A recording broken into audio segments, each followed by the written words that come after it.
Film profiling men and women trying to break free from addiction premieres in Royal Oak. The documentary is called 13-1. It details their journeys as they train for the Brooksy Way half marathon.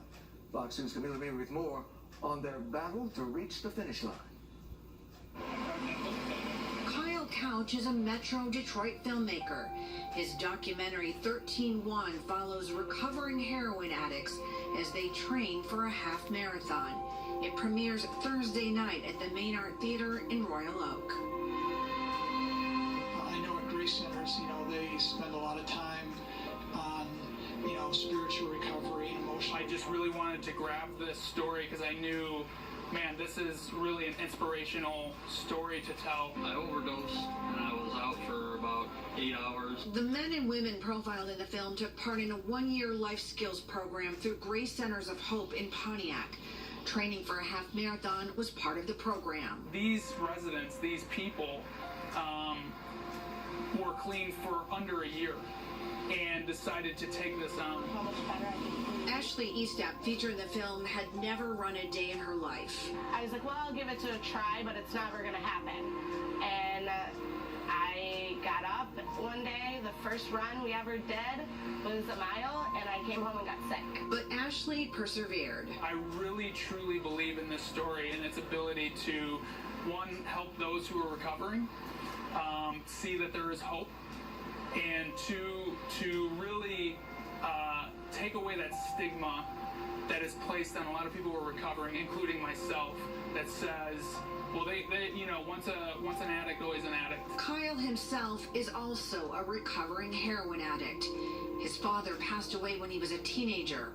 One drug led to another, and then... So I started doing heroin, and before I knew it, I was sticking a needle in my arm and shooting opiates into my veins.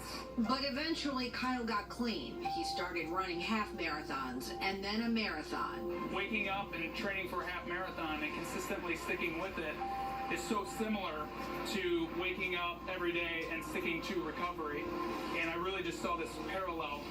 And so I thought of this just fantastic story to merge the two and tell these people's stories. And after 15 long weeks of training, I passed the finish line, and it was one of the best moments of my whole entire journey through this recovery. Looking back, physically and emotionally, it helped me to understand that this addiction is going to be an everyday race that is never finished. How many have the heart and commitment to make it to the end? 13-1 doesn't have a distribution partner right now, but Kyle has entered it into several film festivals, including Sundance and Tribeca. I knew I had to tell this story.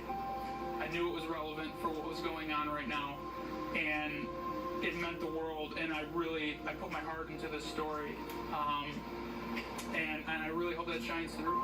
Now you can see 13-1 here Thursday night at the Main Art Theater in Royal Oak. There are two showings, 7 p.m. and 8:30 p.m. in Royal Oak. I'm Camila Mary on The Edge.